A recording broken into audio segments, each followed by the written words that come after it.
கர்த்தராகிய இயேசுவின் நாமத்தினாலே இந்த பாடப்பகுதிக்கு வந்திருக்க உங்கள் அனைவரையும் வரவேற்கிறேன். தேவன் தாமே நம்மளை தொடர்ந்து இந்த பரிசுத்த ஆவியானவர் பயிற்சி பள்ளியின் மூலமாக பரிசுத்த ஆவியானவரை குறித்த அநேக நிலைகளை நம்மளுக்கு புரிய வைக்க தேவன் உதவி செய்து கொண்டிருக்கிறார் என்பதை நான் ஆழமாய் நம்புகிறேன். இந்த பயிற்சி பள்ளி இது உங்களுக்குரியது மட்டுமல்ல, இது எனக்கு உரியதாகவே தேவன் அதை மாற்றி வைத்திருக்கிறார். ஏனென்றால் அநேக காரியங்கள் நமக்கு பரிசுத்த ஆவியானவரை குறித்து அது தெரிந்த நிலையில் இருந்தாலும் அதை இன்னும் மெருகேற்றும்படியாக, இல்லாவிட்டால் அதனுடைய அடுத்த பரிணாமங்களை நாம் சரியாய் பார்க்கும்படியாக, நாம் பார்க்கிறவர்களாய் மட்டுமல்ல, பரிசுத்த ஆவியானவருடைய செயல் திட்டங்களோடு நாம் இணைந்து இன்னும் சில மாற்றங்களை நாம் பூமியிலே சுலபமாய் ஏற்படுத்த இந்த வார்த்தையை நான் கோடிட்டு காண்பிக்க விரும்புகிறேன். The change has to happen effortlessly.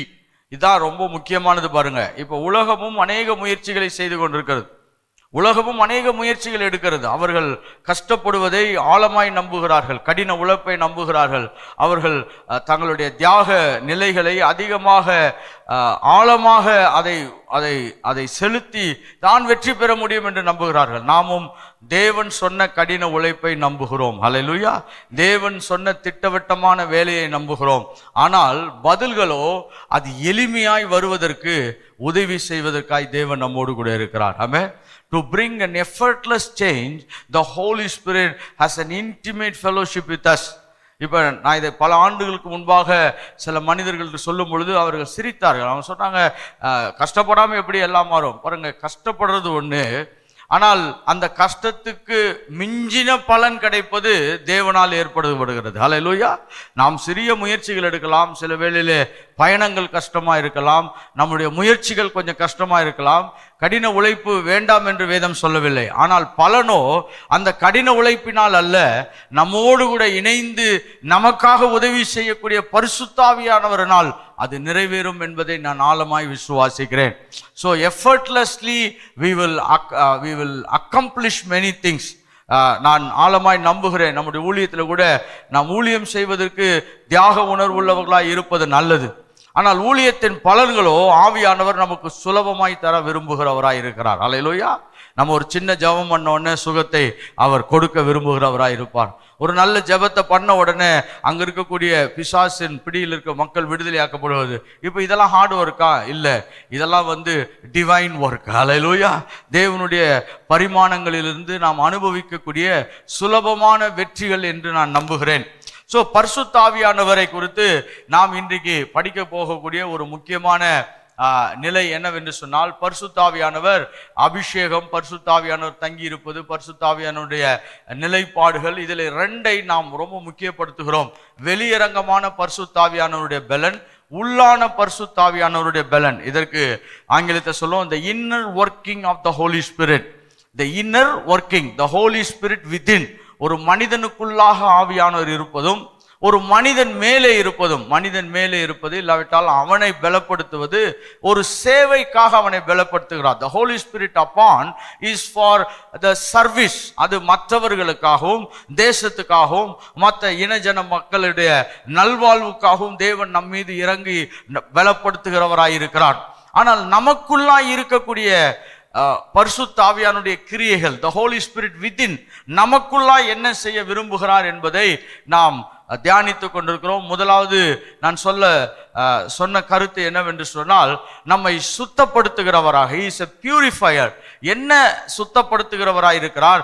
நம்முடைய சுபாவங்கள், நம்முடைய ஆத்துமா, நம்முடைய எண்ணங்கள், நம்முடைய நினைவுகள், நம்முடைய இருதயத்தின் தோற்றங்கள், நம்முடைய உணர்ச்சிகள், நம்முடைய முடிவெடுக்கக்கூடிய ஆற்றல்கள் எல்லாம் கிறிஸ்துவை போல மாறுவதற்காக அவர் சுத்தம் செய்கிறவராய் நமக்குள்ளாய் கிரியை செய்து கொண்டிருக்கிறார்.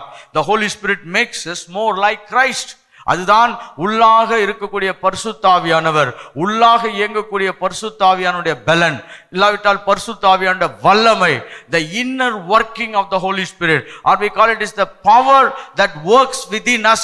நமக்குள்ளாய் வேலை செய்கிறவர் எதை நோக்கி வேலை செய்கிறார்? நம்முடைய எல்லா நிலைகளும் கிறிஸ்துவை போல மாறுவதற்காக. இதை நாம் இன்னொரு ஆங்கில பதத்தை சொல்ல வேண்டும் என்றால் sanctification என்று சொல்வோம். நாம் பரிசுத்தப்படுவது, சுத்தமாக்கப்படுவது. இதை கிட்டத்தட்ட ஒரு 3 hours நம்ம இதை படிச்சிருக்கிறோம். ஹல்லேலூயா. ஒரு அற்புதமான class. It is the indwelling presence of the Holy Spirit as a purifier. நம்மை சுத்தம் செய்கிறவராக பல நிலைகளிலே, பல கோணங்களிலே அந்த சத்தியங்களை நாம் புரிந்து கொள்ள ஆவியானவர் உதவி செய்தார். இன்றைக்கு உள்ளே பரிசுத்த ஆவியானவர் செயல்படுகிற பலனின் 2வது பகுதியை நான் சொல்ல விரும்புகிறேன். நமக்கு உதவி செய்கிறவராக, helper. So we are going to concentrate the second major work of the Holy Spirit inside of us. நமக்குள்ளாக பலப்படுத்துகிற பரிசுத்த ஆவியானவரின் 2வது பகுதி. ஓகே, நான் 1, 2, 3 என்று சொல்வதனால ஆவியானவரையும் இப்படிதான் வேலை செய்வார் என்றல்ல, நாம் புரிந்து கொள்வதற்கு, நாம் எழுதி கொள்வதற்கு, மறுபடியும் நாம் அதை ஞாபகப்படுத்தி கொள்வதற்கு தான் இந்த நம்பர்ஸ் எல்லாம் கொடுக்கப்படுது. அதனால அதையும் நீங்க கவனமா புரிஞ்சுக்கணும். ஆவியானவர் இத்தனை தான் வேலை செய்வாரா இல்லை, அவரை கணக்கிடவே முடியாது.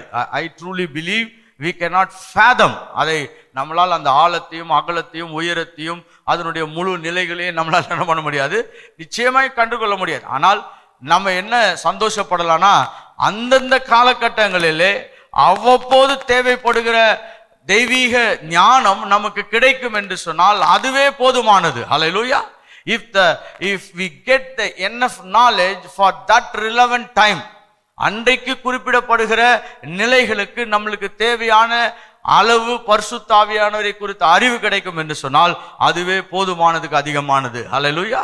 we become relevant. நாம் என்ன பண்ணுகிறோம், இந்த காலகட்டங்களுக்கு, இந்த சூழ்நிலைகளுக்கு, இன்றைக்கு இருக்கிற தலைமுறைகளுக்கு, இன்றைக்கு நாம் செய்யப்பட வேண்டிய வேலைகளுக்கு நாம் ஆயத்தமாவோம் என்று சொன்னால் அறிவின் அளவே நமக்கு என்னது, மிகையானது நான் நம்புகிறேன். அதனால முழுசா கத்துக்க முடியாட்டியும் அவ்வப்போது தேவையானதை தேவன் என்ன பண்றார், நமக்கு கொடுக்கிறவராய் இருக்கிறார். the inner working of the Holy Spirit, the power of the Holy Spirit within us, internal. அதனுடைய 2வது பகுதி as a helper, நமக்கு ஒரு உதவியாளராய். எப்படி நமக்கு ஒரு உதவியாளராய்.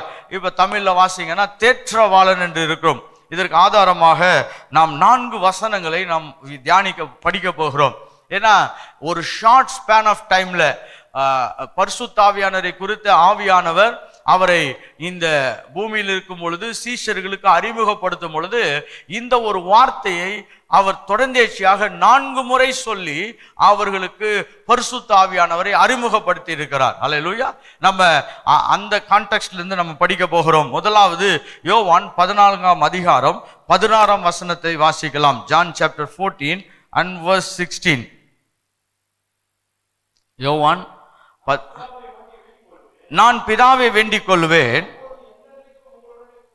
அப்பொழுது என்றென்றைக்கும் உங்களோடு கூட இருக்கும்படியாக சத்திய ஆவியாகிய வேறொரு தேற்றவாளனை அவர் உங்களுக்கு தந்துருவார். இது முதலாவது நாம் படிக்க வேண்டிய வசனம். ஏன்னா ஹோலி ஸ்பிரிட்டை பற்றி ஆவியானவர் அவர் இந்த பரமேறுவதற்கு முன்பாக, அப்படி என்றால் அவர் சிலுவையிலே பாடுபட்டு அவர் ரத்தம் சிந்தி பின்பு தேவனுடைய பிரதானத்திலே இடத்திலே போய் அவர் கிருபாதார பலியாக ரத்தத்தை தெளித்து பின்பு அவர் பரமேறி உட்கார்வதற்கு முன்பாக அவர் இவங்களுக்கு ஒரு பெரிய ஒரு டிராமாட்டிக் ஈவெண்ட்டை எக்ஸ்பிளைன் பண்றார். நான் உங்களை விட்டு போகிறேன்னு சொன்ன உடனே அது எல்லாருக்கும் ஏற்பட போகிறது தான். இப்போ நம்மளுடைய நெருங்கின உறவினர்களே நான் இந்த பூமியை விட்டு போறேன்னா நம்ம எல்லாருக்குமே அதை என்ன பண்ண முடியாது, அப்படிலாம் பேசாதீங்க, நீங்க இப்படிலாம் சொல்லாதீங்க, கரெக்டா, அப்படி சொல்றது தான் ஒரு நல்ல மனித இயல்பு.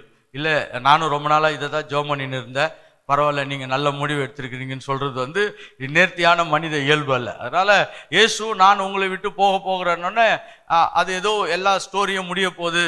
ஏன்னா 3.5 ஆண்டுகள் இவரோடு கூட நல்லா ஊழியம் செய்து பின்பு இப்போ இயேசு நான் கிளம்ப போறேன்னு சொன்ன உடனே ஒரு பதஷ்டமான நிலைகளுக்குள்ளாய் சீஷர்கள் கடந்து போகிறார்கள்.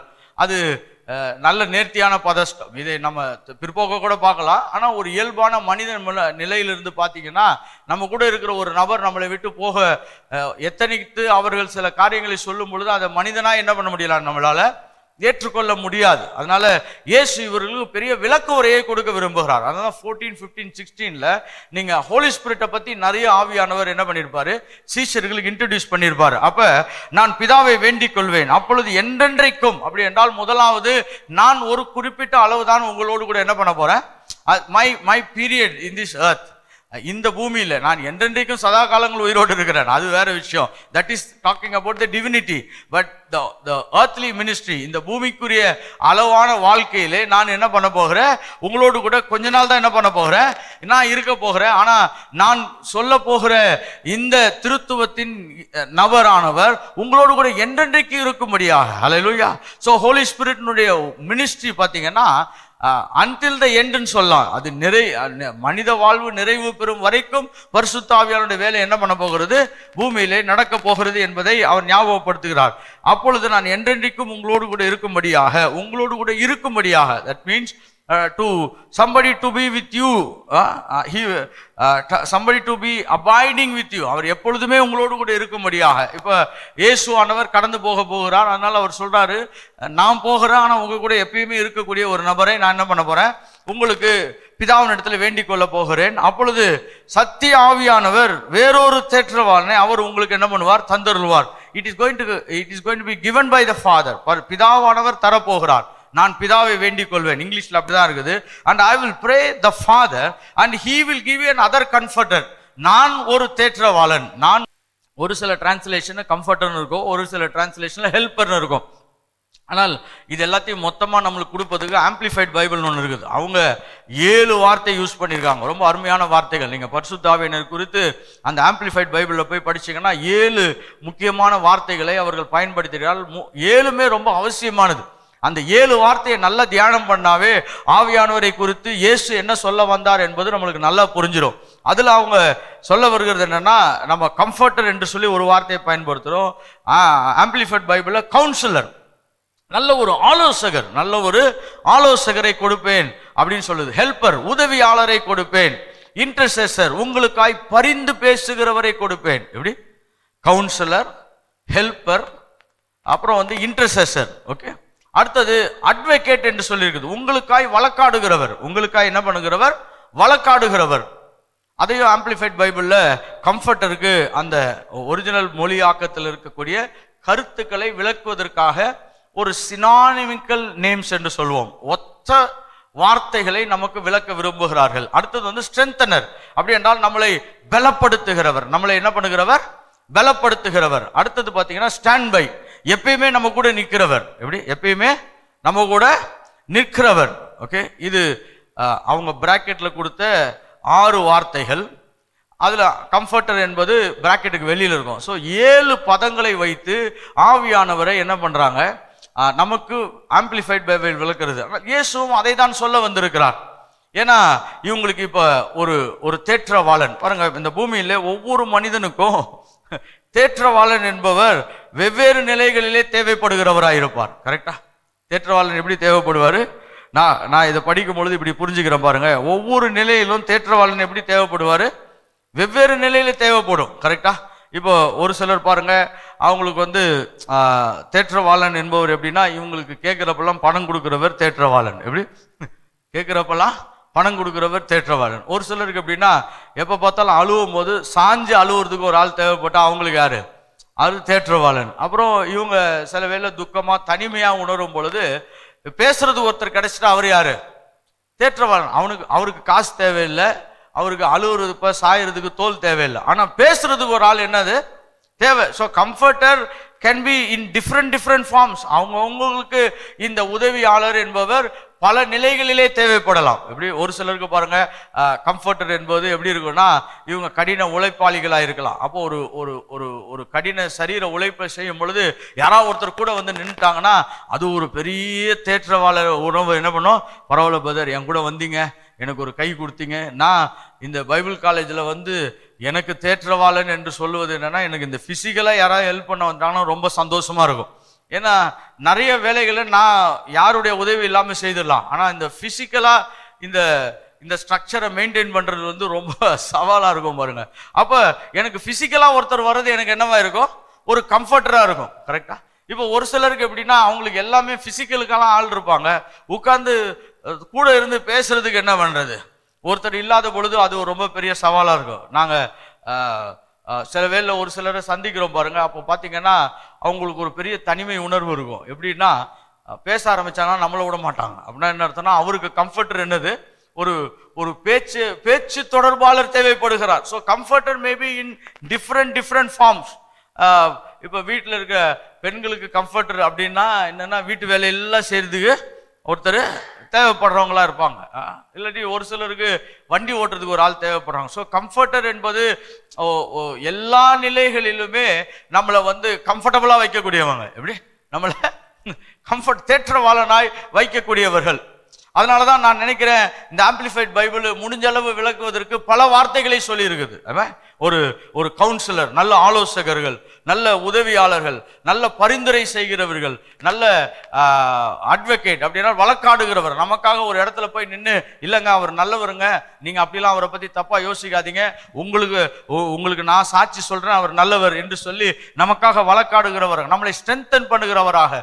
இது பார்த்தீங்கன்னா நம்ம தொய்வுற்ற நேரத்திலே, நம்முடைய பலவீனமான நேரங்களிலே, நம்மளை யாருமே பலப்படுத்த முடியாத பொழுது உள்ளே ஆவியானவர் பலப்படுத்துகிறவராக. இன்னொன்று பார்த்தீங்கன்னா ஸ்டாண்ட் பை.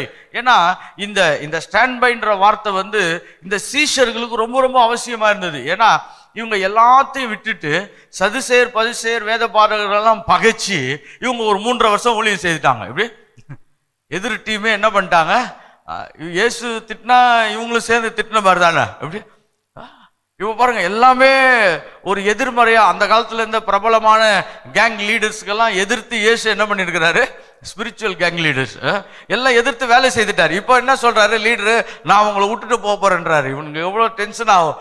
ஒன்னு நம்பி நான் வந்தோம், நாங்கெல்லாம் நீங்க இருக்கிறீங்கன்னு பேக்கப்ல நின்னோம், இப்போ எங்களை விட்டுட்டு போக போறீங்க. அப்ப இயேசு சொல்லும் பொழுது நான் உங்க கூட தான் இருக்கிறேன், ஸ்டாண்ட் பை, உங்க கூட ஸ்டாண்டிங் அலாங் என்று சொல்லப்படுகிற இந்த வார்த்தைகள் எல்லாம் பயன்படுத்தப்பட்டிருக்கிறது. அப்ப கம்ஃபர்டர். இப்ப இதனுடைய கிரேக்க வார்த்தை பார்த்தீங்கன்னா பாராக்லேட்டோஸ் என்ற ஒரு வார்த்தை பயன்படுத்தப்பட்டிருக்குது. PARAKLETOS பாராக்லேட்டோஸ். இது எதை குறிப்பிடுகிறது அப்படி என்றால் மெயினா ஒரு சட்ட ரீதியான ஒரு வார்த்தை. அப்படி என்றால் உங்களுக்காக நீதிமன்றத்திலே கூட நின்று வழக்காடுகிறவராக இந்த வார்த்தை தான் அதிகமாக ஒரு சட்ட ரீதியான வார்த்தையாய் பயன்படுத்தப்பட்டிருக்கிறது. It's an advocate. அப்படி என்றால் நீங்க இப்போ ஒரு கோர்ட்டுக்கு போறீங்க, நியாயாதிபதிக்கு முன்பாக நின்று பேசும் பொழுது உங்களுக்கென்று பரிந்து பேசுகிறவர் கூட நின்று உங்களுடைய வாதங்களெல்லாம் எடுத்து பேசி உங்களுக்கு நீதி கொண்டு வருவதற்கு உங்களோடு கூட உதவி செய்கிறவர். அப்படிப்பட்ட ஒரு பாராக்லேட்டோஸ் என்ற வார்த்தை என்ன பண்ணப்படுது, பேசப்படுகிறது. இதனுடைய அர்த்தம் என்னவென்று சொன்னால் ஸ்டாண்டிங் அலாங் சைட், உங்க கூட நிற்கிறவர். பாருங்க, நம்முடைய வாழ்க்கையில சில உதவிகள் எல்லாம் நம்ம ரொம்ப பெருசா பார்ப்போம். அதுல ஒண்ணு என்னன்னா, நம்மளுக்கு பிரச்சனையான டைம்ல நம்ம கூட யார் நின்னாங்க, நம்மளுடைய பிரச்சனையான டைம்ல யார் நின்னாங்க பாருங்க. நல்ல டைம்ல நிறைய பேர் நிற்பாங்க, ஏன்னா அது அவங்களுக்கும் நல்ல டைம். எப்படி அது அவங்களுக்கும் நல்ல டைம். அதனால்தான் பாருங்க, இந்த கட்சி தலைவர்களுக்கெல்லாம் நீங்க அவங்க கூட போய் பேசுனீங்கன்னா அவங்களுடைய துக்கமான நாள் என்னவா இருக்குன்னா, அவங்க தோத்துட்ட பிறகு கூட இருக்கவங்கலாம் போயிடுவான் பாருங்க. கூட இருக்கவங்களாம் என்ன பண்ணுவான், போயிடுவான். அதான் அவங்களுடைய துக்கமான நாள். அது வரைக்கும் ஜெயிச்சிருவோம், நம்ம தான் ஆட்சி பிடிக்க போறோம் எல்லாம் சொல்லுவான். தோத்துட்ட பிறகு பார்த்தீங்கன்னா 2 நாள் கழிச்சு அந்த கேங்ல போய் என்ன பண்ணிட்டு இருப்பான், மாலெல்லாம் போட்டு எல்லாம் பண்ணிட்டு இருப்பான். அதுதான் அவங்களுக்கு பெரிய இது. என்னன்னா ஒருத்தர் பிரச்சனையான டைம்ல யார் கூட இருக்கிறாங்க. அதனால்தான் நான் ஆழமாய் நம்புகிறேன், இந்த குடும்பம் என்பது ஒரு அற்புதமான இடம். என்னன்னா அநேக பிரச்சனையான டைம்ல நம்ம கூட யார் இருக்கிறாங்கன்னு பார்த்தீங்கன்னா கணவனும் மனைவியுமா தான் என்ன பண்றாங்க, சேர்ந்து நிற்கிறாங்க, பிள்ளைகள் நிற்கிறாங்க. So family is a beautiful place to experience who is standing along. கரெக்டா, நம்மளை பொறுத்துக்கிட்டு, நம்மளை அட்ஜஸ்ட் பண்ணிக்கிட்டு, நம்மளுடைய எல்லா டென்ஷனையும், நம்முடைய உண்மையான எல்லா நிலைகளையும் புரிஞ்சு நம்ம கூட இருக்கிறாங்க பாருங்க. எப்படி நீங்க அப்படி யோசிக்கலாம். இந்த வார்த்தையை நான் யோசிக்கும் பொழுது பாருங்க, ஒரு அற்புதமான வார்த்தை பழைய ஏற்பாட்டில் சொல்லப்பட்டிருக்குது. ஏன்னா கர்த்தர் ஆதாம்கிட்ட சொல்றாரு, உனக்கு ஏற்ற துணையை ஏற்படும், ஏற்ற ஹெல்ப்பர். கரெக்டா இங்கிலீஷ்ல சொல்லுங்க, I will give you appropriate helper. இங்க பரிசுத்த ஆவியானவர் சொல்லும் பொழுதும் அதே வார்த்தையை யூஸ் பண்ணியிருக்கிறார். அதே வார்த்தை என்ன பண்ணப்பட்டிருக்கு, யூஸ் பண்ணப்பட்டிருக்கு. அப்படின்னா இந்த ஹெல்ப்பர் என்பவர் நம்முடைய உண்மையான எல்லா நிலைகளையும் புரிஞ்சுக்கிட்டு நம்மளுக்கு ஹெல்ப் பண்ண போறவர். ஹல்லேலூயா. The first thing that we can understand, நம்மளுக்கு தேவை இருக்கிறதுனால மட்டும் ஹெல்ப் பண்ண போறது இல்ல, நம்முடைய எல்லா சூழ்நிலைகளையும் சரியாய் புரிந்து உதவி செய்கிறவர். ஹல்லேலூயா. நீங்கள் ஆதாமுக்கு கர்த்தர் ஏவாளை கொடுக்கும் பொழுது அவருக்கு ஏற்ற துணையை தருவேன் என்று சொல்லுகிறார். இப்ப பாருங்க, எதுக்கு துணை அப்படின்னு பாத்தீங்கன்னா, ஆதாமுக்கு ஒரு பெரிய திட்டம் இருந்தது, ஒரு பெரிய தீர்மானம் இருந்தது. அதை ஆதாம் நிறைவேற்றுவதற்கு அவன் தனியாய் இயங்க முடியாது என்பதற்காக கர்த்தர் அவனுக்கு ஒரு துணையை கொடுத்தார். ஹல்லேலூயா. நான் ஆழமாய் நம்புகிறேன், திருச்சபைக்கும் நம்முடைய தனிப்பட்ட வாழ்க்கைக்கும் நம்முடைய தனிப்பட்ட ஊழியம், தனிப்பட்ட குடும்ப நிகழ்வுகள் எல்லாவற்றுக்கும் நாம் தனியாய் நிறைவேற்றப்பட முடியாது என்பதற்காக கொடுக்கப்பட்டவர் தான் ஆவியானவர். ஹல்லேலூயா. He is a helper who comes to stand with us. நம்மோடு கூட நிற்கிறவராக, ஸ்டாண்டிங் அலாங் சைடு என்று சொல்லுகிறோம் பாருங்க. நம்மோடு கூட நிற்கிறவர் என்ற ஒரு பதத்தை நாம் அதிகமாக இந்த பாராக்ளீட்டஸ் என்ற வார்த்தையின் மூலமாய் சொல்லலாம். My wife is a para. அதனால தான் நான் சொல்லுகிறேன், இந்த மனைவியாளவள் நம்ம கூட நிற்கிறவங்க பாருங்க. ஓகே, நீங்க மனைவி கிட்ட போயிட்டு நீங்க உங்களுடைய குடும்ப சவால்கள் எல்லாம் சொல்லுங்க அப்படின்னு சொன்னீங்கன்னா, எவ்வளோ பிரச்சனையில் அவர் என் கூட இருந்தார், நான் அவர் கூட இருந்தேன், எங்களுக்கெல்லாம் நிறைய பிரச்சனை வந்தா கூட we were standing along. நான் ஆழமாய் நம்புகிறேன், இப்படிதான் ஆவியானவரும் நம்மளுக்கு எவ்வளோ பிரச்சனைகள் இருந்தாலும் அவருக்கு எந்த பிரச்சனையுமே கிடையாது. ஆனா நம்ம பிரச்சனையெல்லாம் அவர் பிரச்சனையாகவே மாற்றி நம்ம கூட இருக்கிறவராகவே உள்ளே தங்கி இருக்கிறார். ஹல்லேலூயா. This is a powerful work of the Holy Spirit. இது பரிசுத்த ஆவியானவருடைய மிகப்பெரிய வேலை என்று நாம் சொல்லலாம் பாருங்க. இன்னொன்று, இந்த கிளேட்டோஸ் என்ற இந்த பதத்திற்கு இன்னொரு வார்த்தையும் இன்னொரு அர்த்தமும் நம்ம சொல்ல வரலாம். இது எங்கு சொல்லப்பட்டிருக்கிறது என்று சொன்னால், ரோமர் 1ஆம் அதிகாரம் 1ஆம் வசனத்தை வாசிக்கலாம். ரோமர் 1ஆம் அதிகாரம் 1ஆம் வசனம். இயேசு கிறிஸ்துவின் ஊழியக்காரனும் அப்போஸ்தலனாகும்படி அழைக்கப்பட்டவனும் தேவனுடைய சுவிசேஷத்துக்காக பிரித்தெடுக்கப்பட்டவனும், when he was called to be an apostle, அப்போஸ்தலனாக பிரித்தெடுக்கப்பட்டவன், அந்த இடத்துல வரும் பொழுது பாத்தீங்கன்னா இந்த கேலியோ என்ற ஒரு வார்த்தை பயன்படுத்தப்பட்டிருக்கிறது. கேலியோ, KALEO, கேலியோ என்ற ஒரு வார்த்தை என்ன பண்ணப்பட்டிருக்குது, பயன்படுத்தப்பட்டிருக்கிறது. இதையும் நீங்க கொஞ்சம் கவனமா நம்ம பார்க்கும் பொழுது கேலியோ அப்படின்ற ஒரு வார்த்தை பயன்படுத்தப்பட்டிருக்கு. இது என்னவென்று சொன்னால், கூட இருக்கும்படியாய் அழைக்கப்பட்டவர் மட்டுமல்ல, ஒரு வேலையை நேர்த்தியாய் செய்வதற்காய் நம்மோடு கூட இருக்கிறவர். ஹல்லேலூயா. Holy Spirit has a specific mission. Kaleo is a kind of calling, as a purpose, intent and sense of direction. இந்த கேலியோ என்ற வார்த்தையோ இந்த கிளேட்டோஸ் என்ற வார்த்தையின் பாராக்ளேட்டோஸ் என்ற வார்த்தையும் ஒரு ஒருங்கிணைந்த கருத்தை நமக்கு கொண்டு வந்து சேர்க்க முடிவு செய்கிறது. அப்ப பாராக்ளேட்டோஸ் உதவி செய்கிறவர். என்ன உதவி செய்கிறவர்? தேவனுடைய நோக்கங்கள், தேவனுடைய எண்ணங்கள், தேவனுடைய வழிகளை நாம் நிறைவேற்றுவதற்கு நம்ம கூட இருக்கிறவர். ஹல்லேலூயா.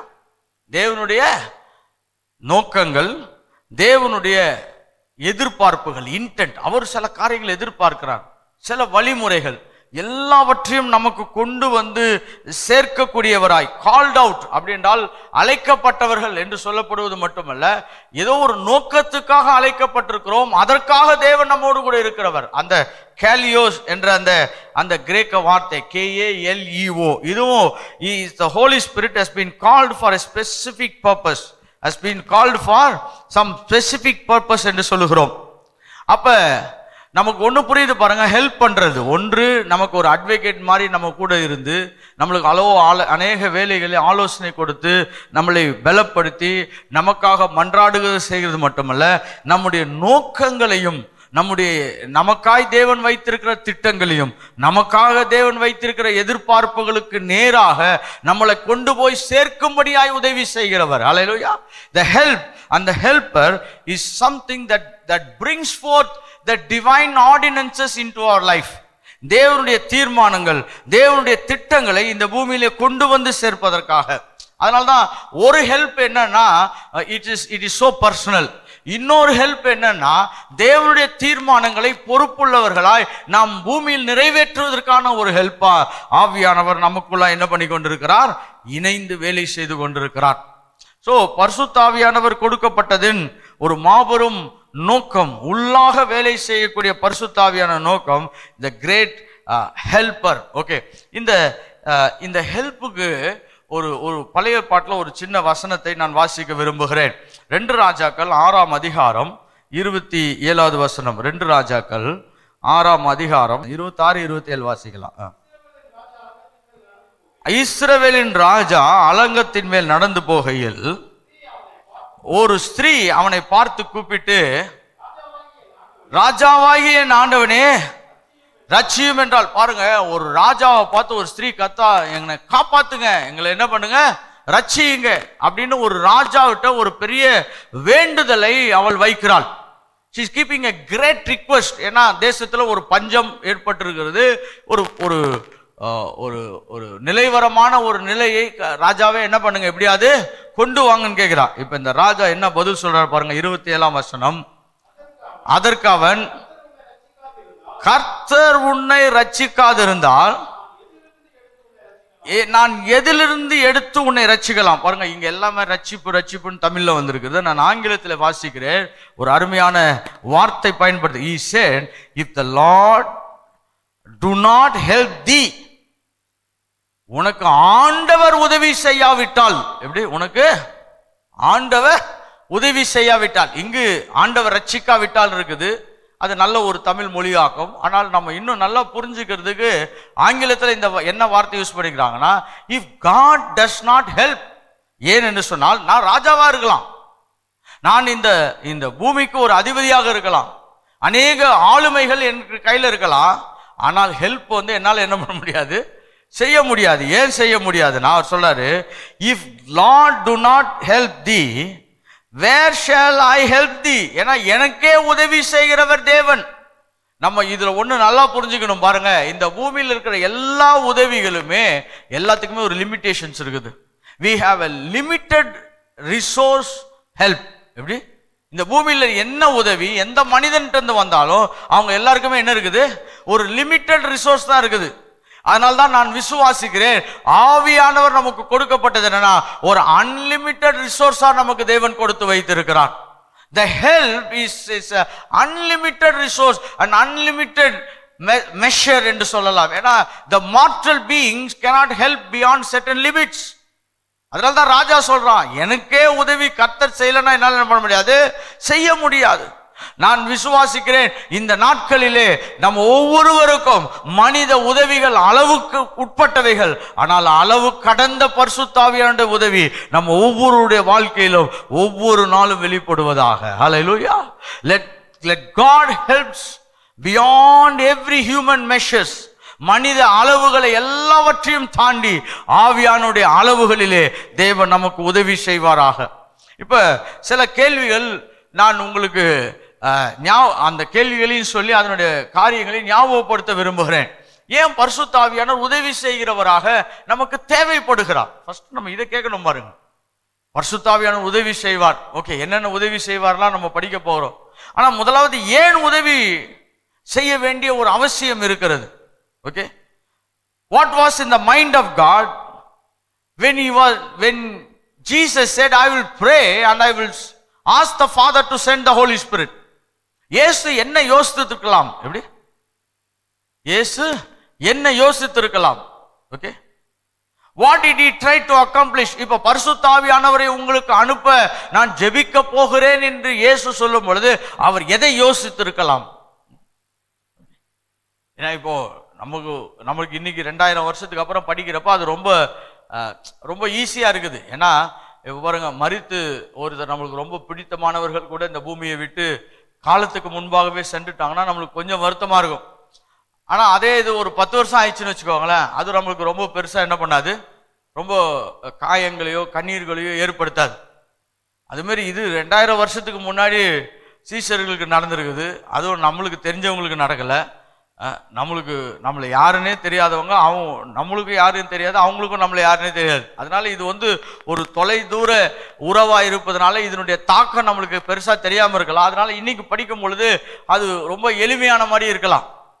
ஆனால் அன்றைக்கு இருந்த சூழ்நிலைகளுக்கு இயேசு என்னதான் இவர்களுக்கு சொல்ல வந்திருக்க முடியும் என்பதை நான் சற்று யோசிக்க விரும்புகிறேன். What was the real intentions of divine investment? நீங்க பாருங்க, பரிசுத்த ஆவியானவரை உங்களுக்கு தரும்படியாக நான் வேண்டிக் கொள்வேன் என்று சொல்லும் பொழுது இது பரலோகத்தினுடைய ஒரு பெரிய திட்டத்தையே தேவன் இவர்கள் மேல் செலுத்த விரும்புகிறார் என்பதை காண்பிக்கிறது. கரெக்டா? It is a divine investment. ஒரு பெரிய திட்டத்தையே தேவன் என்ன பண்ணுகிறார், உங்கள் மேல் நான் இயக்க விரும்புகிறேன் என்று சொல்லப்படும் பொழுது என்னதான் சொல்ல வந்திருக்க முடியும் அப்படின்னு யோசித்தால் நான் இவைகளை சொல்ல விரும்புகிறேன். அப்ப பிதாவினுடைய பெரிய விருப்பத்தை இயேசு அங்கு வெளிப்படுத்துகிறார். அல்லேலூயா. பிதாவினுடைய ஒரு பெரிய விருப்பத்தை அங்கே இயேசு வெளிப்படுத்துகிறதாக நான் பார்க்கிறேன்.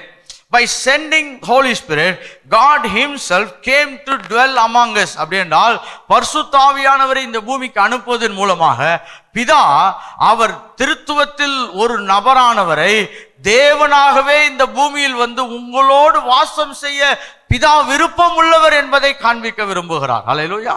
It is a great pleasure to give you the Father's gift, the Holy Spirit. பிதாவுக்கு ஒரு பெரிய சித்தம் இருக்கிறது, ஒரு பெரிய ஆசை இருக்கிறது. திருத்துவத்தில் ஒரு நபரை நான் உங்களுக்குள்ளாய் வாசம் செய்யும்படியாக என்ன பண்ண விரும்புகிறேன், நான் அனுப்ப விரும்புகிறேன். கரெக்டா? அதான் யோவான் 14ஆம் அதிகாரம் 16ஆம் வசனத்திலே நாம் அதை தியானிக்கிறோம். கரெக்டா? I will ask the Father to send you an helper. உங்களுக்கு ஒரு உதவியாளரை கொண்டு வந்து பிதா தரும்படியாக நான் என்ன பண்ண போகிறேன், வேண்டுதல் செய்ய போகிறேன். இப்ப யோவான் 14ஆம் அதிகாரம் 26ஆம் வசனத்தை வாசிக்கலாம் பாருங்க. John chapter 14 verse 26. யோவான் 14ஆம் அதிகாரம் 26ஆம் வசனம். என் நாமத்தினாலே பிதா அனுப்ப போகிறார். அப்படின்னா பாருங்க, நான் கேட்க போகிறேன், பிதா என்ன பண்ண போறாரு, அனுப்ப போகிறார். That means it is a gift that is given like Jesus. Hallelujah. இயேசுவை இந்த பூமிக்கு எப்படி பிதா நம்முடைய பாவ மன்னிப்புக்காக அனுப்பினாரோ அதே போல இந்த பூமியிலே நம்மோடு கூட வாசம் செய்வதற்காக, திருத்துவத்தின் ஒரு நபரை நம்மோடு கூட வாசம் செய்வதற்காக தேவன் நமக்கு அனுப்ப விரும்புகிறவராய் இருக்கிறார். It is a Father's gift so that he may dwell among us. He may tabernacle among us. பாருங்க, பழைய ஏற்பாட்டை வாசிக்கும் பொழுது அங்கே அந்த ஆசரிப்பு கூடாரத்தை சுற்றி தான் மக்கள் என்ன பண்ணாங்க, வாசம் செய்தார்கள். அது எதற்கு அடையாளம் என்று சொன்னால் மக்கள் நடுவிலே வாசம் செய்ய விரும்புகிற தேவன். அல்லேலூயா. அதனால தான் நம்ம ஒரு பழைய பாட்டெல்லாம் பாடுவோம் பாருங்க. இதோ மனுஷரின் மத்தியிலே தேவாதி தேவன் என்ன செய்ய விரும்புகிறார், வாசம் செய்ய விரும்புகிறார். அது எதற்கு அடையாளம்னா he wants to dwell among his people. அதுதான் அவருடைய பெரிய திட்டம். ஆனால் அந்த பழைய ஏற்பாட்டிலே அது வெளியரங்கமாக இருந்தது. புதிய ஏற்பாட்டிலே நமக்குள்ளவே வாசம் செய்கிறவராய் பரிசுத்த ஆவியானவர் இருக்கிறார். ஹல்லேலூயா. நமக்கு உள்ளவே வாசம் செய்யும்படியாக பரிசுத்த ஆவியானவர் இருக்கிறார். அதனால தான் இயேசு சொல்றாரு, the Father will send in my name. எப்படி இயேசுவை பூமிக்கு தேவன் அனுப்பினாரோ அப்படியே தேவன் என்ன பண்ண போகிறார், பரிசுத்த ஆவியானவரையும் அனுப்ப போகிறார். அப்படின்னா என்ன சொல்ல விரும்புகிறேன், God wants to send the divine essence within us.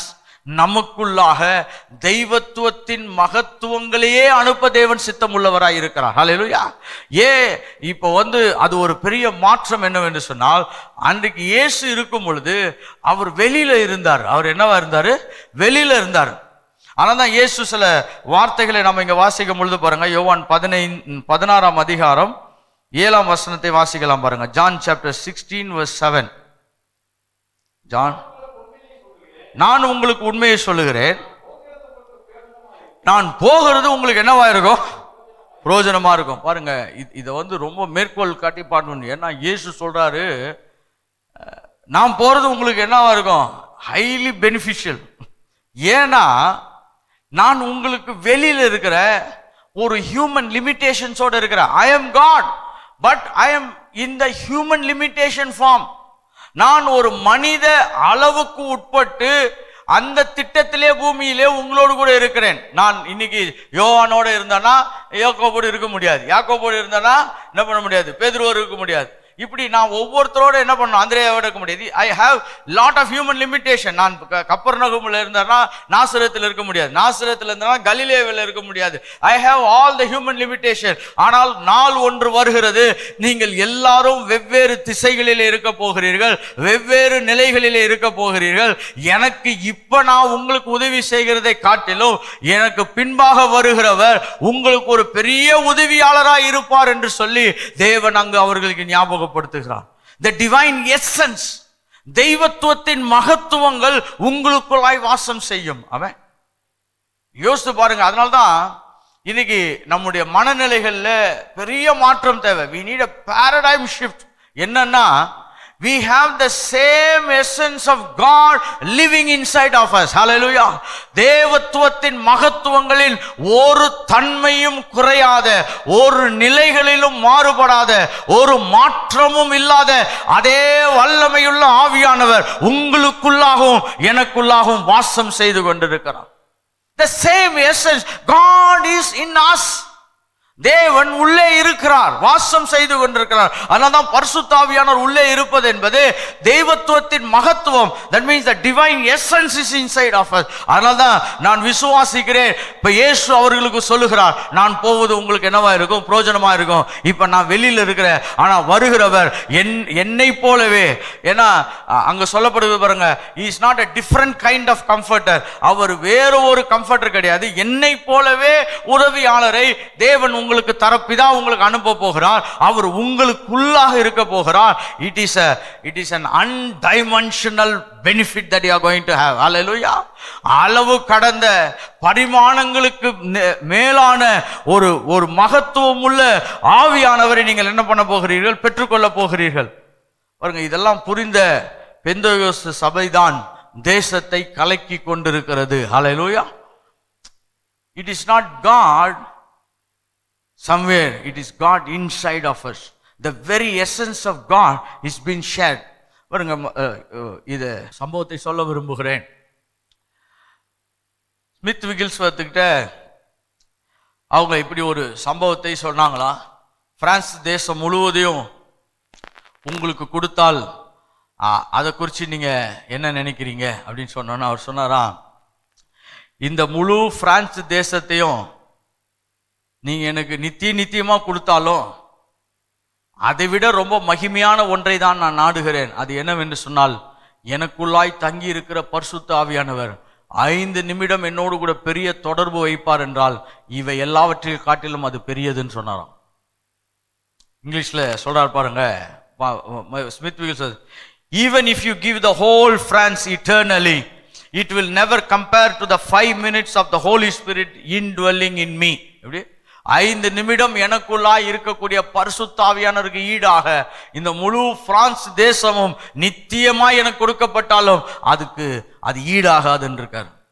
இன்னைக்கு இப்படிப்பட்ட நினைவுகள்லாம் என்னைக்கு வருதோ அன்னைக்கு தான் ஆவியானவரை குறித்து நம்ம பெரிய எண்ணம் கொண்டவர்களாய் இருக்கிறோம். எப்படி சமீபத்தில் ஒருத்தரை சந்திச்சேன்.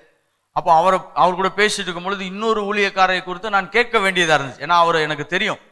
அப்போ நான் கேட்டேன், அவர் எப்படி இருக்கிறாருன்னு. அவர் நல்லா தான் இருக்கிறாரு, ஆனால் ஊழியத்தை அடமானம் வச்சுட்டாருனாரு. என்னது ஊழியத்தை அடமானம் வச்சுட்டாரா? நான் கேட்டேன், என்ன ஏதாவது பண பற்றாக்குறையினால சர்ச்சை எதுவும் ஏதாவது சேட்டுக்கிட்டு கொண்டு கொடுத்துட்டாரா, இந்தி டியூஷனுக்கு ஏதாவது அனுப்பிச்சிட்டாரா? அதெல்லாம் ஒன்றும் இல்லை.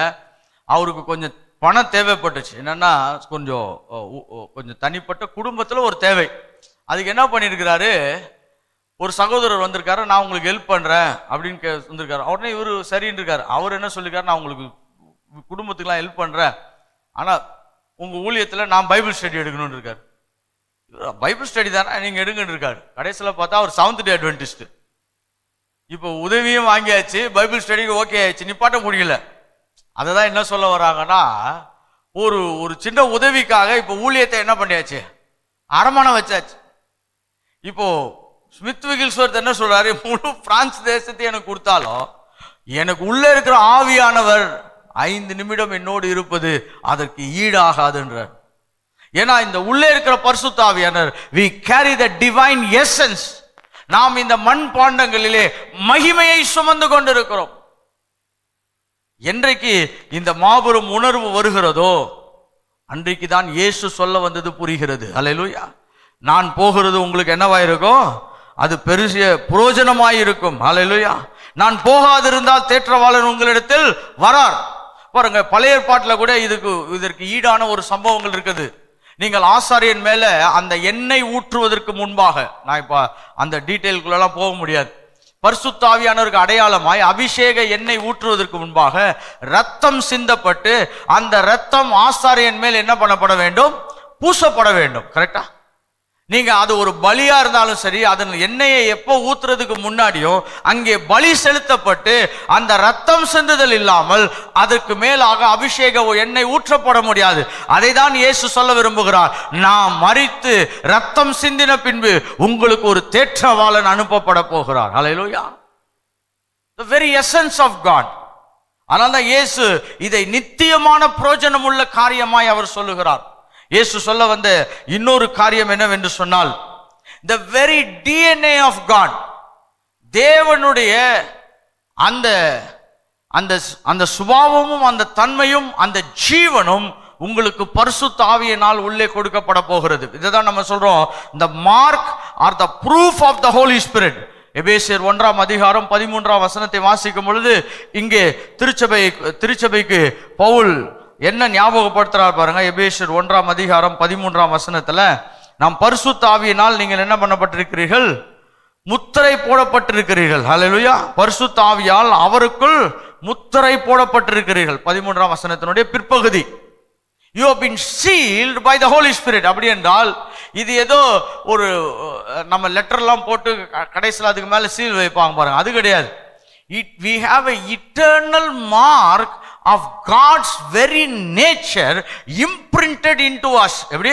தெய்வத்துவத்தின் அதே தன்மையும் அதே சொரூபமும் அதே பலனும் அதே ஆழ்தத்துவமும் நம்முடைய ஆவியிலே நமக்குள்ளாக அவைகள் பதிவு செய்யப்பட்டிருக்கிறது.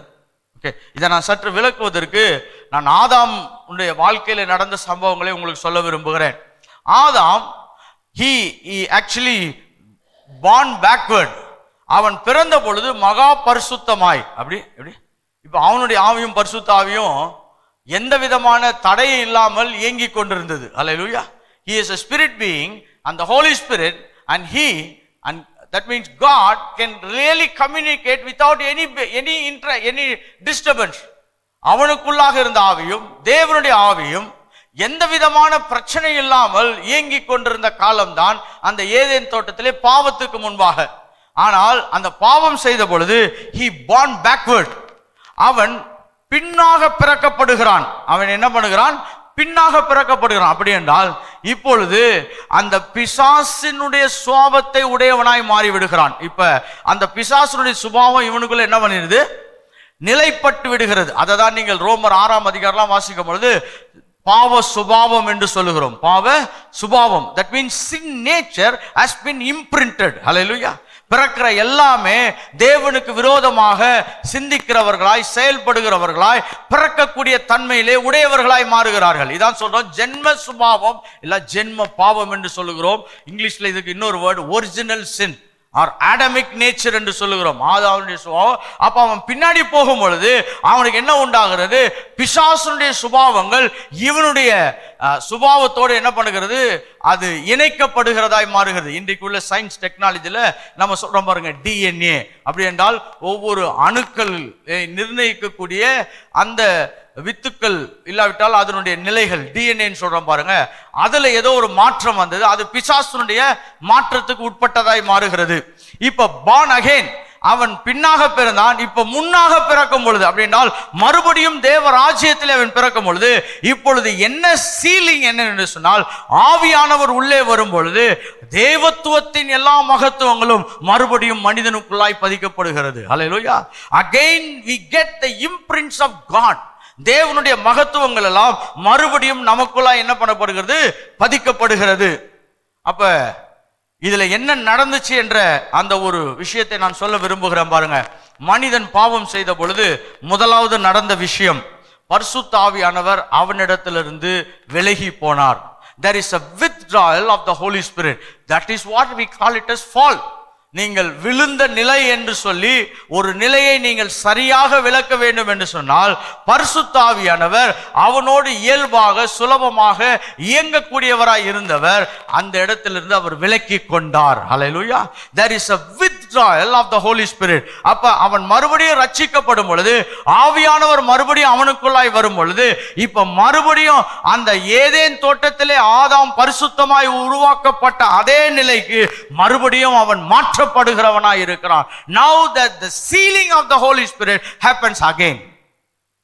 மறுபடியும் ஆவியானவர் என்ன பண்ணப்படுகிறார்? அவன் மேல் முத்திரையாக போடப்படுகிறவராய் இருக்கிறார். அப்படின்னா இந்த தெய்வத்துவத்தின் மகத்துவங்கள்லாம் மறுபடியும் அவருக்குள்ளாக இயங்கும்படியாக, அவருக்குள்ளாக செயல்படும்படியாக, அந்த அணுக்கள் எல்லாம் மறுபடியும் தெய்வத்துவத்தின் நிதானங்கள் எல்லாம் ஒவ்வொருவருக்குள்ளாய் வேலை செய்யும்படியாக மறுபடியும் அவைகள் செலுத்தப்பட்டிருக்கிறது. இரண்டாவது சொல்லலாம் பாருங்க, இவன் ஆவிக்குரிய நிலையிலிருந்து மாம்சத்தின் நிலைக்கு விழுந்து போனான். When Holy Spirit withdraw, பரிசுத்த ஆவியானவர் அந்த ஏதேன் தோட்டத்திலே ஆதாமுக்குள்ளாக இருந்து அவர் தன்னை விலக்கி கொண்ட பொழுது அவன் ஆவிக்குரிய நிலையிலிருந்து மாம்ச நிலைக்கு விழுந்து போனான். அப்ப ஆவியானவர் மறுபடியும் முத்திரை போடும் பொழுது இவன் மாம்ச நிலையிலிருந்து மறுபடியும் ஆவிக்குரிய நிலைக்கு மாற்றப்படுகிறவனாய் இருக்கிறான். அதனால்தான் இயேசு சொல்லுகிறார், நான் போவது உனக்கு நல்லது. ஹல்லேலூயா. It is not only a geographical limitation, it is not only a geographical benefit, it is not only a movement benefit, but a restoration benefit. ஹல்லேலூயா. அது ஒரு மறுபடியும் நிதானமான நிலைக்கு மாற்றப்படக்கூடிய, ஒரிஜினல் ஸ்டேட்டுக்கு கொண்டு வரக்கூடிய நிலையை தேவன் அங்கே ஞாபகப்படுத்துகிறவராய் இருக்கிறார். அது மட்டும் இல்ல, ஆதாம் அவன் செயல்பட்ட விதமானது வெளிப்பாட்டிலே செயல்பட்டான். He was working in spiritual knowledge. He was working in spiritual knowledge. அவன் வெளிப்பாட்டு அறிவிலே வேலை செய்தான். ஆனால் விழுந்த பொழுது அவன் மாம்ச உணர்வுகளின் அறிவுகளே வேலை செய்கிறவனாய் மாறுகிறான். He became a sensual knowledge person. அப்படி என்று சொன்னால், இப்ப அதனால தான் பாருங்க, சயின்ஸ் அண்ட் டெக்னாலஜிலாம் என்னன்னா நிறைய எரர் மெத்தடுக்கு அவங்க தங்களை ஒப்பு கொடுத்துட்டாங்க. அதனால தான் ரிசர்ச் அப்படின்னும் பொழுதே அது நிறைய இழப்புகள் பட்ஜெட்டை ஒதுக்கிடுவாங்க. ஒரு ரிசர்ச்சுக்கு இத்தனை லட்சம், இத்தனை கோடி. ஏன்னா அதுல நிறைய மிஸ்டேக் வரலாம். ஏன்னா அவன் ஒன்று ஒன்றா பார்த்து தான் எது சரி என்று என்ன பண்ணுவான், அவன் நிலைப்படுத்துகிறவனாய் இருப்பான். ஆனால் ஆதாம் வாழ்ந்த நிலையினால் வெளிப்பாட்டின் அறிவு, எப்படி இந்த பூமி இருக்கிறது, எப்படி இந்த பூமி இயங்க போகிறது, எப்படி எது செயல்பட போகிறது என்று ஒரு ஆவிக்குரிய நிலையிலே என்ன பண்ணால் ஆதாம் இயங்கினான். விழுந்து போன நிலையில் இருந்த மனிதனை மறுபடியும் அதே நிலைகளுக்கு மாற்றுவதற்காக ஆவியானவர் உள்ளே வந்திருக்கிறார். ஹல்லேலூயா. இப்ப நாம் பேசிட்டு இருக்கிறதெல்லாம் we call it as apostolic interpretations. இதெல்லாம் அப்போஸ்தலர்களுடைய வியாக்கியானங்கள் என்று சொல்லலாம். இதெல்லாம் பொதுவான வியாக்கியானங்கள் கிடையாது. நான் ஏன் இதுக்கு நடுவில் உங்களுக்கு இந்த இன்ஃபர்மேஷன் கொடுக்குறேன்னா, நான் இந்த கிளாஸ்ல ஆரம்பிக்கப்பே சொன்னேன், நம்ம ஒரு ஹையர் லெவலில் படிக்க போறோம். இது எத்தனை பேர் விசுவாசிக்கலன்னு எனக்கு தெரியல. ஆனால் எனக்கு நல்லா தெரியும், இது நார்மல் லெவல்லே இருக்காது. இயேசு உங்க கூடயே இருக்க போறாரு அப்படின்னு சொல்லிட்டுலாம் விட போறது இல்லை. ஏன் கூட இருக்கிறாருன்னு கவனமா படிக்க போறோம். அவன் எதுக்கு கூட இருக்கிறாரு? நம்ம விழுந்து போன அதே நிலைக்கு மறுபடியும் மாற்றுவதற்காக அடையாளமாய் ஆவியானவர் அனுப்பப்பட்டிருக்கிறார். we move back into the revelation realm. அதுதான் ஆவியானவர் வந்த உடனே பாருங்க, இங்க சொல்லப்படுது, பரிசுத்த ஆவியானவர் ஊற்றப்பட்ட உடனே யோவேல் சொல்லியிருக்கிறாரு. அப்போஸ்தலர் 2ஆம் அதிகாரத்துல மறுபடியும் பேசப்படுகிறது. என்ன பேசப்படுகிறது? தரிசனங்கள், சொப்பனங்கள், தீர்க்க தரிசனங்கள் எல்லாம் என்ன பண்ணுவாங்க, மறுபடியும் பார்ப்பாங்க. that means the revelation realm will be activated. hallelujah. வெளிப்பாட்டிலே வேலை செய்கிறவனாய் மனிதன் மாறி விடுவான். இந்த ரெம்ல தான் ஆதாம் இருந்தான். இந்த மகிமையில தான் ஆதாம் வாழ்ந்து கொண்டிருந்தான். பாருங்க, நம்ம வேதத்தை படிக்கும் பொழுது ஆதாம் எல்லா மிருகங்களுக்கும் பேர் வச்சான்னு இருக்கும். நம்ம என்ன நினைக்கிறோம்னா, ஏதோ அவன் ஒவ்வொன்றுக்கும் அவன் இஷ்டத்துக்கு என்ன பண்ணிட்டான். நம்மளுக்கு இப்போ ஒரு பிள்ளை பிறகுது, நம்ம ஒரு பேர் வைக்கிற மாதிரி என்ன பண்ணிட்டான், பேர் வச்சு. இல்லை, அவன் ஒவ்வொரு மிருகத்தின் சுபாவத்தையும் அவன் கூப்பிடுகிறவனாய் மாறினான். He was calling forth the nature of every animal. இது எப்படிங்க கிடைச்சது? ஏன்னா உள்ளே ஆவியானவர் இருக்கிறார், சகலத்தையும் படைத்தவர் இருக்கிறார். எப்படி? சகலத்தையும் அறிந்தவர் இருக்கிறார், சகலத்தையும் எது எப்படி நடந்தால் சரி என்று நிதானிக்கிறவர் கூட இருக்கிறார். அப்ப அந்த ஆவியானவருடைய பலனினாலே இவன் ஒவ்வொரு மிருகமும் அது எப்படி இருக்க வேண்டும் என்று என்ன பண்ணாதுக்கு பெயர் கொடுக்கிறவனாய் மாறுகிறான். He called forth the very nature of every animals to existence. அங்க இருந்து தான் ஆதாம் விழுந்தான் பாருங்க. That was we called as a great fall என்று நினைக்கிறோம். பெரிய வீழ்ச்சி. ரோமர் 3ஆம் அதிகாரம் 23ஆம் வசனத்தை வாசிக்கலாம். ரோமர் 3ஆம் அதிகாரம் 23ஆம் வசனம். எல்லாரும் பாவம் செய்து தேவ மகிமை அற்றவர்களாய் மாறி. த கான்சிக்வன்ஸ் என்னன்னு பாருங்க. எல்லாரும் பாவம் செய்து நரகத்துக்கு போயிட்டாங்கன்னு சொல்ல. எப்படி நம்ம இன்னைக்கு நிறைய காஸ்பலை எப்படி புரிஞ்சுக்கிறோம்னா, பாவம் செய்தவன் என்ன பண்ணிடுவான், நரகத்துக்கு போயிடுவான். கரெக்டு, அதுதான் அவனுடைய அல்டிமேட் எண்டு, அதுதான் அவனுடைய நிரந்தர முடிவு. ஆனால் வேதம் என்ன சொல்ல வருகிறது? பவுல் திருச்சபைக்கு எதை ஞாபகப்படுத்துகிறார்? அவன் பாவம் செய்து எதை இழந்தான்? தேவ மகிமை இழந்தான். So every fallen man has disappointed God by the very investment that God made the essence to be upon him. தேவன் அவன் மேல் வைத்த மகா பெரிய திட்டமும் மகா பெரிய கிருபையும் அவருடைய தெய்வத்துவத்தின் தன்மையை அவன் இழந்தவனாய் மாறினான் என்பதுதான் தேவனுடைய மிகப்பெரிய ஆதங்கம். மறுபடியும் சொல்ற, it is an apostolic interpretation. இது ஒரு அப்போஸ்தல கண்ணோட்டத்தின் வெளிப்பாடு. We lost the glory. But இப்ப மறுபடியும் எதற்காக இதை தேவன் பரிசுத்த ஆவியானவரை அனுப்புகிறார்? இது ஏதோ ஒரு ப்ராஜெக்ட். என்ன ப்ராஜெக்ட்னா, சரி நீங்க கவலைப்படாதீங்கப்பா, நீங்க கவலைப்படாம இருங்க, உங்களுக்குன்னு ஒருத்தர் தர்றேன். இல்ல, it is something bigger than that. நான் அனுப்ப போகிறவர் இவரிலும் பெரிய திட்டங்களை உங்களுக்குள்ளாய் நிறைவேற்றுகிறவராக. Adam born backward, we born frontward. Hallelujah. நாம் மறுபடியும் பிறந்து அதே நிலைமைக்கு பரிசுத்த ஆவியினால் என்ன பண்ணப்படுகிறோம், முத்தரிக்கப்படுகிறவர்களாய் இருக்கிறோம். அதனால தான் பாருங்க, ஆவியிலே பிறந்தவன் தேவனுடைய புத்திரர்களாய் இருக்கிறார்கள் என்று சொல்லுகிறது. ஹல்லேலூயா. தேவனுடைய புத்திரர்கள் எப்படி இருக்கிறாங்களா, ஆவியினால் வழி நடத்தப்படுவார்கள் இருக்குது. பட் நீங்க அதனுடைய லிட்டரல் சென்ஸ் பார்த்தீங்கன்னா, ஆவியில பிறந்தவர்கள் தேவனுடைய புத்திரராய் இருக்கிறார்கள் அப்படின்னு. ஆவியில பிறந்தவர்கள் தேவனுடைய புத்திரர்களாய் இருக்கிறார்கள் வேற, தேவனுடைய புத்திரர்கள் ஆவிக்குரியவர்களாய் என்ன பண்ணுகிறார்கள், அவர்கள் இருக்கிறார்கள். we came back to the family. இதெல்லாம் யார் செய்தது? ஆவியானவர். உள்ளே இருக்கக்கூடிய வேலை செய்யக்கூடிய ஆவியானவர் இவைகளை நிறைவேற்றுகிறவராய் இருக்கிறார். அதனால தான் பாருங்க, விழுந்த நிலைமை என்னன்னு தெரிஞ்சாதான் எழுந்த நிலைமையும் ஒழுங்கா புரியும்.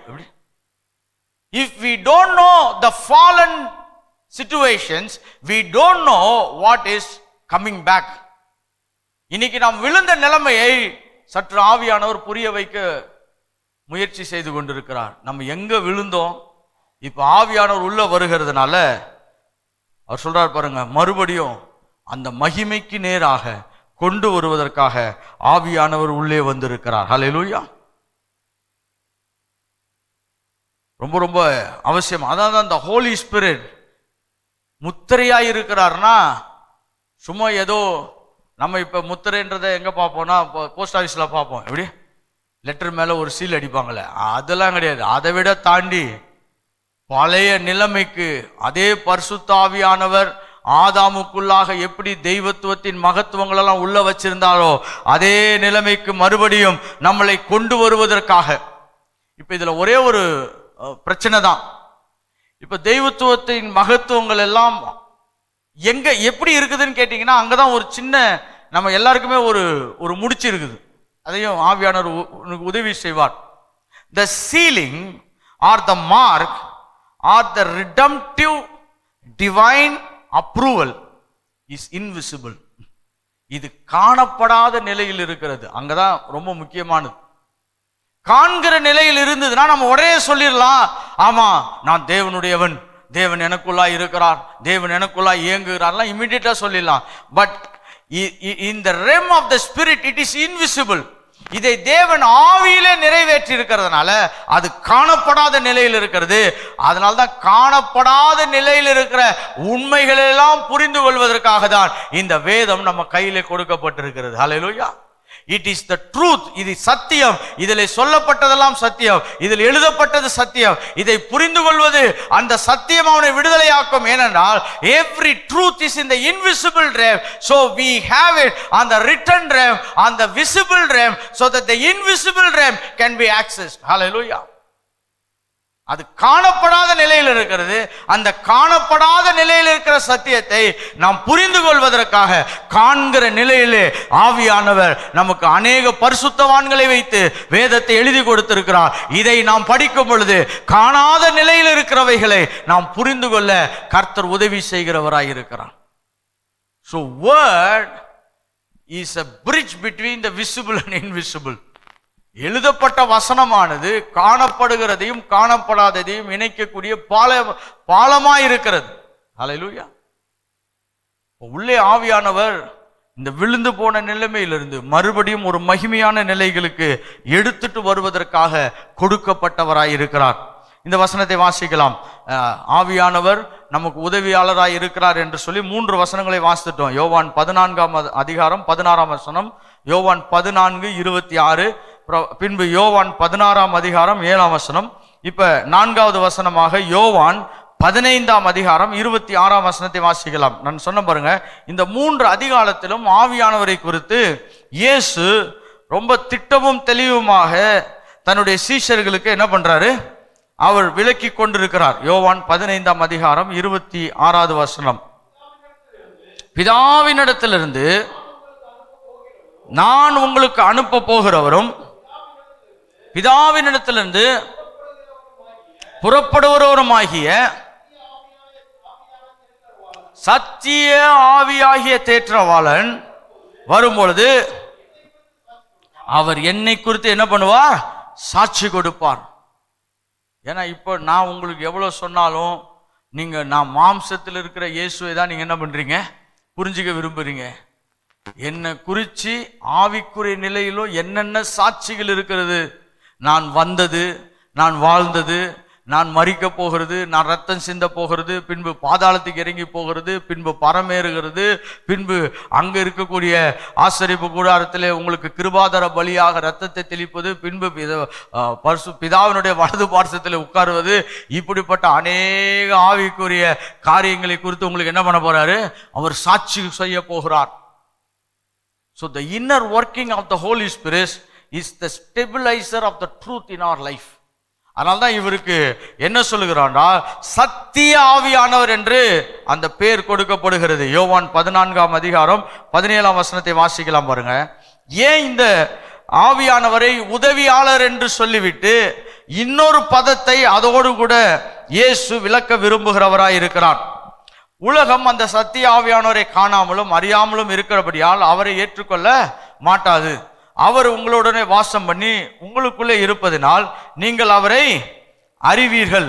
ஓகே, நீங்க அவர் உங்களுக்குள்ள இருக்க போறதுனால, அவர் உங்களுக்குள்ளாக தங்கி இருக்க போறதுனால நீங்கள் அவரை என்ன பண்ண போகிற அறிவீர்கள். அப்ப ஃபர்ஸ்ட் என்ன சொல்ல பாருங்க, உலகம் அந்த சத்திய ஆவியானவரை, உலகம் அந்த பாருங்க சத்தியம்னா நம்ம என்ன சொல்றோம்னா பொய் பேச இருப்பது சத்தியம். அதனால்தான் நம்ம பாருங்க சத்தியமா சொல்றோம், சத்தியமா சொல்றோம். என் ஃப்ரெண்டு ஒருத்தர் இருக்கான், அவன் சொல்றது பொய்ன்னு எங்க கூட இருக்க எல்லாருக்குமே தெரியும், ஆனாலும் தைரியமா சொல்லுவான், சத்தியமா சொல்றான். அப்புறம் நான் கேட்பேன், என்னடா எப்படிடா இப்படி சத்தியம் சொல்றேன்? ஆமா சத்தியமா பொய் தான் சொல்றேன்னுவான். சத்தியம்தான். நம்ம சத்தியம்னா என்ன அர்த்தம்னா, பொய் சொல்லப்படாத நிலைகளை தான் சத்தியம் என்று நம்புகிறோம். சத்தியம் என்று சொன்னால் ஸ்பிரிச்சுவல் ரியாலிட்டிஸ், ஆவிக்குரிய உண்மை நிலைகள், ஆவிக்குரிய உண்மை நிலைகள், ஸ்பிரிச்சுவல் ரியாலிட்டிஸ். பாருங்க, இந்த டெஃபினிஷன்லாம் நான் கண்டுபிடிக்கிறதுக்கு பல வருஷம் ஆயிடுச்சு. ஏன்னா நம்மளுக்கு சத்தியம்னா பைபிள் தான் சத்தியம்னு சொல்லிடுவாங்க, கரெக்டு தான், பைபிள் தான் சத்தியம். ஆனா இதை எங்களுக்கு இன்னும் கொஞ்சம் ஏதாவது எக்ஸ்பிளைன் பண்ணுங்கன்னா என்ன பண்ண மாட்டாங்க, நீ கர்த்தருக்கு விரோதமா கேள்வி கேட்கிறாயின்றாங்க. எப்படி நான்லாம் இன்ஜினியரிங், இந்த இன்ஜினியரிங் படிக்கிறவங்களுக்கு ஒரு பிரச்சனை இருக்குது, ஏன்னு கேள்வி கேட்காம விட மாட்டாங்க. எப்படி இன்ஜினியரிங் படிக்கிறவங்களுக்கு என்ன இருக்குது, ஏன்னு கேள்வி கேட்காம விட மாட்டாங்க. அப்படிதான் இன்ஜினியரிங் பாருங்க, இந்த உலகமே இந்த தொழில்நுட்ப கலைஞர்களினால் தான் இயக்கப்படுகிறது. கரெக்டா? ஏன் மரத்துல தான் சேர் செய்யணுமான்னு ஒருத்தன் பிளாஸ்டிக்ல சேர் செய்தான். எப்படி அவன் ஏன்னு கேட்டதுனால தான் இதுக்கு வந்தான். கரெக்டா? எல்லாமே நீங்க பாருங்க, இப்போ நம்ம ஒரு கேமரா யூஸ் பண்றோம், ஏன் பெரிய கேமரால தான் போன் எடுக்கணுமா, போட்டோ எடுக்கணுமா, ஏன் சின்னதுல எடுக்கக்கூடாதான்னு ஒருத்தர் என்ன பண்ணாரு, போன்லயே கேமராவை கொண்டு வந்தார். எல்லாமே தொழில்நுட்பத்தில் இருக்கிறவர்கள்லாம் ஏன் என்ற கேள்வியில் தான் இயங்குகிறார்கள். அதுலதான் இன்வென்ஷனே ஸ்டார்ட் ஆகுது. கரெக்டா? ஏன் எல்லாம் இப்படி ரொம்ப சோகமா என்ன பாக்குறீங்க? சயின்ஸுக்குள்ள போயிட்டாரா? இல்ல, every science comes by a question called why. அப்ப நான் இன்ஜினியரிங் படிக்கும் பொழுது பாருங்க, எனக்கு இதெல்லாம் படிச்சேன்னா கேள்வி வரும். எதுக்கு அவரை சத்திய ஆவியானவன்னு சொல்றோம்? சரி, பொய் சொல்ல மாட்டார், நாங்க ஒத்துக்கிறோம். அது மட்டும் தானா? இல்ல, உண்மையை சொல்லுவார். கரெக்ட் தான். அதுக்கு மேல ஒன்று இருக்குது. என்னவென்றால் ஸ்பிரிச்சுவல் ரியாலிட்டிஸ். ஆவிக்குரிய நிலையிலே எவைகளெல்லாம் சரியாய் இருக்கிறதோ அவைகளெல்லாம் சொல்லுவதற்காக நமக்கு கொடுக்கப்பட்டிருக்கிறார். அதான் உலகத்திலே மிகப்பெரிய உதவி. If you have spiritual realities, you can understand and you can shape your decisions according to that. உண்மையான நிலை என்ன என்று ஒரு மனிதனுக்கு தெரிந்தால் அவன் முடிவெடுப்பது நேர்த்தியாயிருக்கும், சரியாயிருக்கும், அருமையாயிருக்கும், பலன் அளிக்கக்கூடியதாய் மாறிவிடும். ஹல்லேலூயா. அநேக இந்த ரியல் எஸ்டேட் வளர்ச்சியை கண்ட மக்களை நான் பார்த்து சொல்லிருக்கேன் பாருங்க.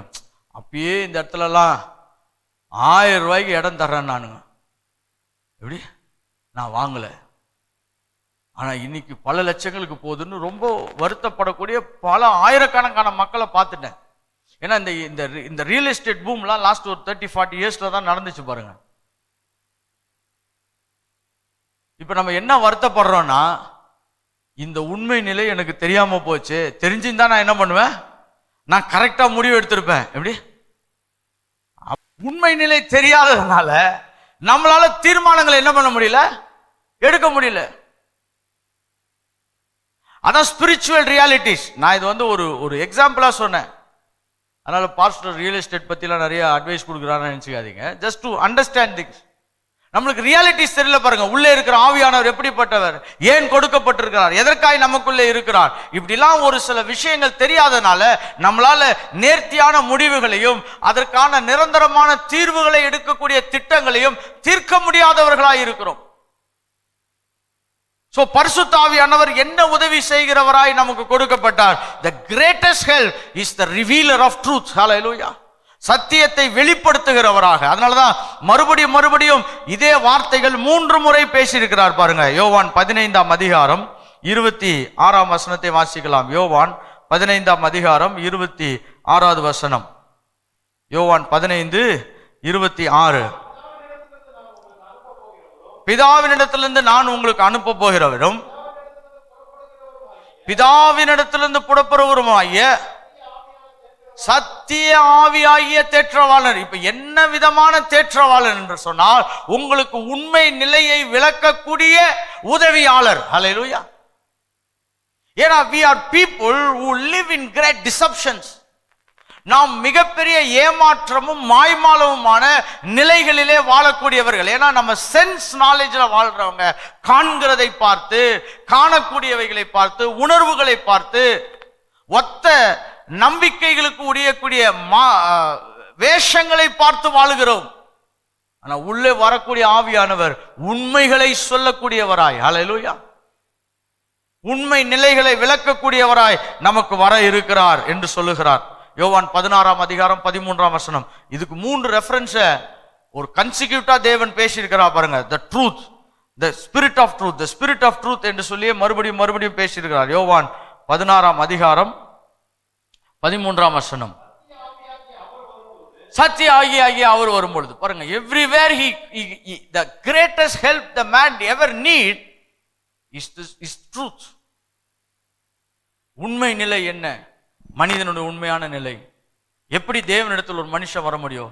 எப்படி தேவன் அவனை ஏற்றுக்கொள்கிறார்? அவனை ஏற்றுக்கொண்ட பிறகு தேவன் அவனுக்கு என்ன செய்ய விரும்புகிறார்? உள்ளே ஆவியானவர் வரும் பொழுது அவர் எப்படிப்பட்ட மாற்றங்களை கொண்டு வர விரும்புகிறார்? இப்படிப்பட்ட உண்மைகள் எல்லாம் ஒரு மனிதனுக்கு தெரிய அந்த சத்தியமே அவனை விடுதலையாக்கி மறுபடியும் அவனை ஆளுகிறவனாய் மாற்ற ஆரம்பிக்கும். The greatest destiny that God wants is bringing man back to dominion. அவன் அடிமையானான், பாவத்துக்கு அடிமையானான், தேவ திட்டத்தை விட்டு விழுந்து பிசாசுக்கு வேலை செய்கிறவனாய் மாறினான். மறுபடியும் அவனுக்குள்ளாக ஆவியானவரை அனுப்பி அவனுக்கு சத்தியத்தை சொல்லி அவனுக்கு உண்மை நிலைகளை புரிய வைத்து அவனை மறுபடியும் தேவனுடைய பிள்ளையாக்கி அவனுக்குள்ளாய் தேவனுடைய மகத்துவங்களை மறுபடியும் அவனுக்குள்ளாய் பதிய வைத்து அவனை தேவனைப் போல ஒருவனாக்கி மறுபடியும் அவனை ஆளுகிறவனாய் மாற்றுவதற்காக ஆவியானவர் உள்ளே வந்திருக்கிறார். Bring back dominion. Hallelujah. அதனால்தான் பாருங்க, ஆவியானவர் உள்ள வந்துட்டார்னா நாம் எல்லாவற்றையும் ஜெயிக்கக்கூடியவர்களாய், பிரச்சனைகளை மாற்றக்கூடியவர்களாய், தீர்வுகளை பிறப்பிக்கக்கூடியவர்களாய் கர்த்தர் உள்ளே வேலை செய்கிறவராய் இருக்கிறார். Holy Spirit does not come just to give an emotional soothing. எப்படி? கவலைப்படாதப்பா, நான் உங்க கூடயே தான் இருக்கிறேன் இப்படின்னு பேசின்னு போறதுக்கே வர்றதில்லை. Some people need psychological help. அவங்களுக்கு மனோ ரீதியான உதவி தேவைப்படுகிறது. என்னன்னா, கூடியே இருக்கிறேன் டெய்லி சொல்லணும். எப்படி? மேற்கத்திய நாட்டிலலாம் நீங்க காலையில ஐ லவ் யூ சொல்லனா ஈவினிங் ஐ டிவோர்ஸின்னு வந்துடும். இந்தியாலலாம் அவன் ஐ லவ் யூ சொல்லியும் ஸ்டார்ட் பண்ணல, ஐ லவ் யூ சொல்லியும் முடிக்க போறதில்லை, விசுவாசத்திலே வாழ்கிறாங்க. கரெக்டா? அதனால நிறைய பேருக்கு என்ன வருது, உணர்வுகளிலே ஒரு பெரிய வெறுமை வருகிறது. அவங்களுக்கு என்னன்னா, கடவுள் என் கூட தான் இருக்கிறாரா, தேவத்துவத்தின் மகத்துவமே உள்ள வச்சிருக்கிறார். The great helper has been sent. என்னென்னதுக்கெல்லாம் ஹெல்ப் பண்ண போகிறார் என்பதை வரும் நாட்களில் தியானிக்கலாம். முதலாவது, I just want to give you more exposition of the spirit of truth. என்ன உதவியை செய்ய போகிறார்? சத்தியத்தின் நிலைப்பாடுகளை நமக்குள்ளாய் நிலைவரப்படுத்துகிறவராய் ஆவியானவர் வரப்போகிறார்.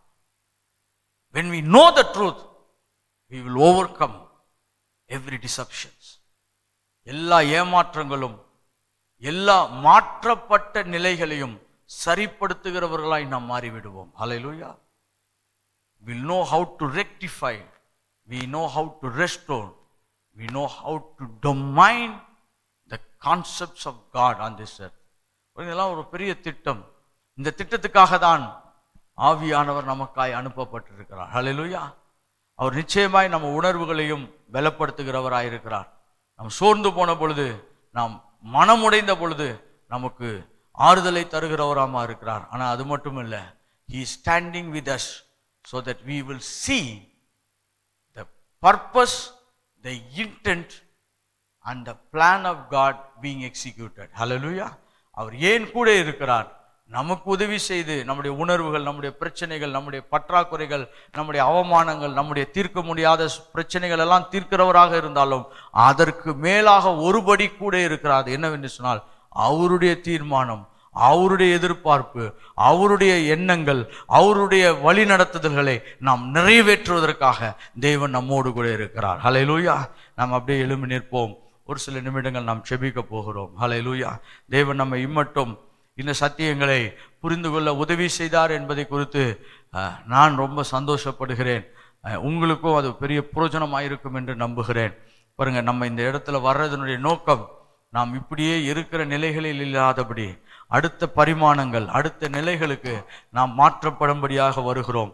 கர்த்தர் இந்த சத்தியங்களின் மூலமாய் இன்னும் அநேக நிலைகளிலே நம்மளை மாற்றுவார்.